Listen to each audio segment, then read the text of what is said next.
हर रोज एक नई कहानी देखने के लिए चैनल को सब्सक्राइब करें और बेल आइकन दबाना ना भूलें।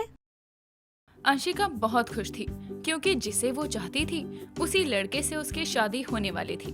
लेकिन वो इस बात से अनजान थी कि ससुराल में उसकी 3 जेठानियां हैं। धीरे धीरे समय बीतता है। आखिरकार शादी का दिन आता है। अंशिका वीरेन के साथ शादी के बंधन में बंध जाती है और अपने ससुराल में गृह प्रवेश की रस्म कर वो अपने बड़ों के पैर छूकर आशीर्वाद लेती है और एक के बाद एक वो 4 औरतों के पैर छूकर थकते हुए अपने पति वीरेन से कहती है, अरे यार, तुम्हारे घर में लोग कम है क्या जो पड़ोसनों के भी पैर पड़वा रहे हो? पड़ोसन? कौन पड़ोसन? ये मेरी माँ है और ये 3 भाभियाँ। 3 भाभियाँ? भाभी तो ये वीरेन की है बहू, तेरी तो ये 3 जेठानियाँ हैं। 3 जेठानियाँ? यानी मैं इन तीनों की देवरानी हूँ। शादी की खुशी में मैं जॉइंट फैमिली में जा रही हूँ। इस बात पर तो मैंने ध्यान ही नहीं दिया। अरे देवरानी जी, किन ख्यालों में डूब गई? अभी तो और भी रस्में बाकी हैं, तैयार हो ना तुम? रस्मों के लिए तो पता नहीं, लेकिन देवरानी जी कमरे में जाने के लिए जरूर तैयार हैं। क्यों दीदी? ओहो, क्या अपनी देवरानी को छेड़ रही हो? आओ अंशिका, बाकी की रस्में भी कर लेते हैं। इस तरह रस्मों में रात बीत जाती है और अगले दिन जब अंशिका नहा धोकर हॉल में आती है तो उसकी तीनों जेठानियाँ वहाँ पहले से मौजूद थी। उन्हें देखकर अंशिका कहती है, लगता है मेरी तीनों जेठानियाँ मेरी पहली रसोई में मेरी मदद करने आई हैं। अरे देवरानी जी, यहाँ क्यों खड़ी हो? रसोई में पधारो। आज पूरी रसोई आपकी है, जो मन में आए बनाओ। और हाँ, जब बन जाए ना तो सभी को आवाज लगा देना, हम तीनों मंदिर होकर आते हैं। और हाँ सुनो, खाना बनाते हुए ज्यादा आवाज मत करो, बाकी लोग सो रहे हैं ना। अरे आप तीनों ये तो बता दीजिए कि बनाना क्या है। वो तो तुम खुद दिमाग लगाओ। इतना कहकर उसकी तीनों जेठानियाँ मंदिर के लिए निकल जाती है और अंशिका अपने सर पर मारते हुए कहती है, अरे यार, इतने सारे लोगों के लिए खाना बनाना कोई हलवा है क्या? मैंने तो आज से पहले इतने सारे लोगों के लिए खाना कभी बनाया ही नहीं है। कैसी जेठानियां हैं ये तीनों? निकल गई, कम से कम एक तो रुक जाती मेरी मदद के लिए। बेचारी अंशिका अकेले ही रसोई में खाना बनाने की जद्दोजहद में जुट जाती है। लेकिन पहली बार इतना सारा खाना अकेले बनाने के कारण कुछ न कुछ कमी रह ही जाती है। खाना खाते हुए उसकी सास कहती है, बहू, ये खीर के चावल तो अच्छे से पके ही नहीं हैं और इसमें मेवे भी नहीं डाले, रोटियां भी गोल नहीं बनी बिल्कुल। इससे अच्छा खाना तो मैंने अपनी पहली रसोई में बनाया था। क्यों सासू माँ? कोई बात नहीं, अभी देवरानी जी नहीं है सासू माँ, धीरे धीरे सब सीख जाएंगी। और उन्हें सिखाने के लिए हम 3 जेठानियाँ तो हैं ही। कहने को बस, मदद करने के समय पर तो तीनों मंदिर भाग गई थी। छोटी बहू, बड़ी भाग वाली है तू कि तुझे 3 जेठानियों का साया मिला है। इससे तू धीरे धीरे अपनी गृहस्थी संभालना सीख जाएगी। जी सासू माँ। घर में सबसे छोटी बहू और 3 जेठानियों की देवरानी होने के नाते अंशिका को सबकी सुननी पड़ती। एक रोज जब उसकी सास शाम के समय पड़ोसन के घर कीर्तन में चली जाती है तो अंशिका भूख लगने पर रसोई की तरफ जाती है तो उसकी सबसे बड़ी जेठानी टोकते हुए कहती है, देवरानी जी, तुमने छत से सूखे कपड़े तो उतार लिए थे ना?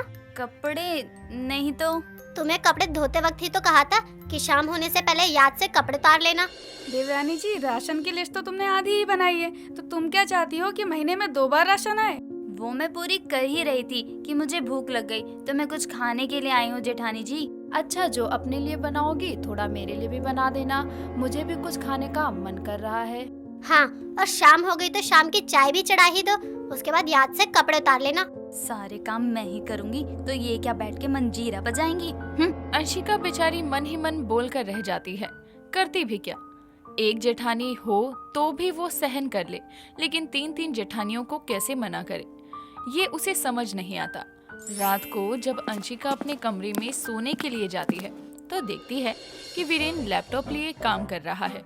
तभी वो उसकी तरफ तकिया फेंकते हुए कहती है, अरे ओ मजदूर आदमी, रात को भी चैन नहीं है क्या? सो क्यों नहीं जाते?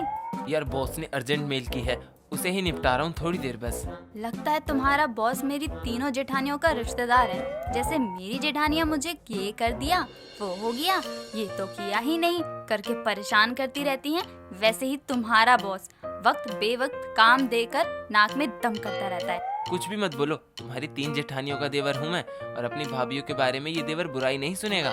कहाँ मैं अपने मायके में अपनी माँ को सुनाती रहती थी और यहाँ सास तो सास, साथ में 3-3 जेठानियों की भी सुनो। उसे सुनना नहीं, प्यार जताना कहते हैं। ऐसा प्यार और ऐसा प्यार जताने वाली जेठानियाँ ना भगवान ने मुझे ही क्यों दी है। परे हटो, सोने दो मुझे। अंशिका वीरेन को साइड कर सो जाती है। ऐसे ही समय बीतता है और मौसम बदलना शुरू होता है, जिसके कारण अंशिका की तबीयत खराब हो जाती है। उसे खांसी जुकाम हो जाता है। एक शाम उसकी सास कमरे में आती है तो अंशिका जोर जोर से खांस रही थी। तभी आराधना उसे गर्म पानी पीने को देती है। छोटी बहू, तेरी तबीयत तो अब भी ठीक नहीं है। मैं तो कहती हूँ एक बार और डॉक्टर को दिखा ले। सासू माँ, मैं ठीक हूँ, बस थोड़ी सी खांसी ही परेशान कर रही है।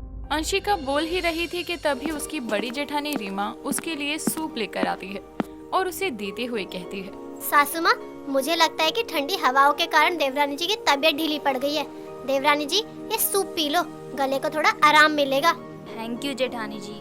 तभी उसकी बाकी 2 जेठानियां भी उसके लिए दवाई और खाने के लिए दलिया लेकर आती है। पूरे 1 हफ्ते तीनों जेठानियां अपनी देवरानी की तबीयत का अच्छे से ख्याल करती हैं। ये देखकर अंशिका खुद से कहती है, मुझे लगा था 3 जेठानियाँ मेरे सर पर लटकी 3 तलवार हैं, लेकिन अब पता चल रहा है कि अगर 3 जेठानियाँ होने से दिक्कत है तो उन्हीं 3 जेठानियों की वजह से अभी सुकून भरा आराम भी मिल रहा है मुझे। ऐसे ही समय बीतता है और अब अंशिका अपने जेठानियों से घुलने मिलने लगी थी। एक रोज उसे टीवी पर सीरियल देखते हुए अपने मायके की याद आने लगती है और वो रोने लगती है। अगले दिन वो अपनी सास से मायके जाने को कहती है। मायके जाना है? पर क्यों बहू, समधन जी बीमार हैं क्या? नहीं नहीं सासू माँ, मम्मी ठीक है, लेकिन मुझे उनसे मिलने का बहुत मन कर रहा है और बहुत समय भी हो गया है, तो मेरा बहुत मन है मायके जाने का।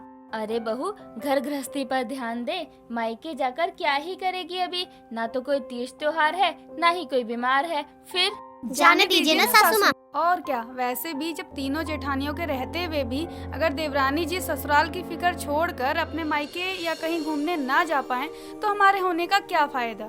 हाँ, और फिर घर संभालने के लिए देवरानी जी की तीनों जेठानियाँ तो है ही। अपनी तीनों जेठानियों को अपने पक्ष में बोलता देखकर अंशिका बहुत खुश होती है और अपने मन में ये एहसास करती है कि आखिर वो कितनी गलत थी जो अपनी 3 जेठानियों को अपने ऊपर बोझ समझती थी। और वो ये सोचती आई थी कि अब तक जो उसकी 3 जेठानियां हैं वो सिर्फ उस पर हुक्म चलाती हैं, बिल्कुल उसकी सास की तरह।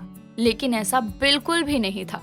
आखिर अंशिका की सास उसकी जेठानियों के कहने पर उसे मायके जाने की इजाजत दे देती है और जब अंशिका अपने मायके से वापस आती है तो उसके बाद वो अपनी 3 जेठानियों के साथ हमेशा मिलजुल कर रहती है और उसके बाद कभी भी अपनी जेठानियों को अपने ऊपर बोझ नहीं समझती और इस तरह 3 जेठानियों वाली देवरानी हमेशा मिलकर खुशी खुशी एक साथ रहती हैं।